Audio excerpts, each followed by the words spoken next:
Hi నమస్కారం. శ్రావణ శుక్రవారం last వారం శుభాకాంక్షలు. ఈరోజు శ్రావణ శుక్రవారం అవడం వల్ల పొద్దుటే పూజ ఇంట్లో ముగించుకొని దగ్గరలో ఉన్నటువంటి అమ్మవారి గుడికి వెళ్ళాను. దర్శనంకి దొరుకుతుందేమో అనుకున్నాను. కుంకుమ పూజ అప్పటికే స్టార్ట్ అయిపోద్ది అనుకున్నాం, కానీ 11కి కూడా ఇంకా స్టార్ట్ కాల.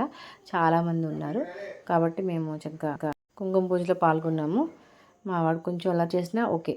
కుంకుమ పూజ చక్కగా మంచిగా చేయించాడు పంతులు గారు, బాగా చేయించారు.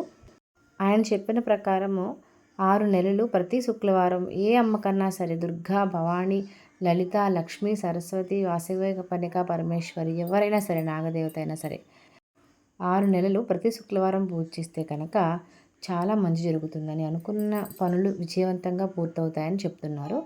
నేను కుంకుమ పూజల వల్ల లాభాన్ని చాలా పొందాను. చిన్నప్పటి నుంచి నాకు చాలా కుంకుమ పూజలు, ఏ పూజలు అన్నా చాలా ఇష్టం. కుంకుమ పూజలు అమ్మవారి అయితే ఇంకా చాలా ఇష్టం. మీకు వీలైతే వీలైనప్పుడల్లా కుంకుమ పూజలు చేయించుకోండి. ఇంట్లో కూడా మనం లలిత సహస్రనామం, ఖడ్గమాల, సహస్రము, అష్టోత్తరంతో కుంకుమ పూజలు చేసుకోవచ్చు. మా కన్యకా పరమేశ్వరి, వాసవి కన్యకా పరమేశ్వరి తల్లి ఇక్కడ ప్రత్యేకత, పట్టుకెళ్ళిన నైవేద్యాలు కూడా పెడతారు.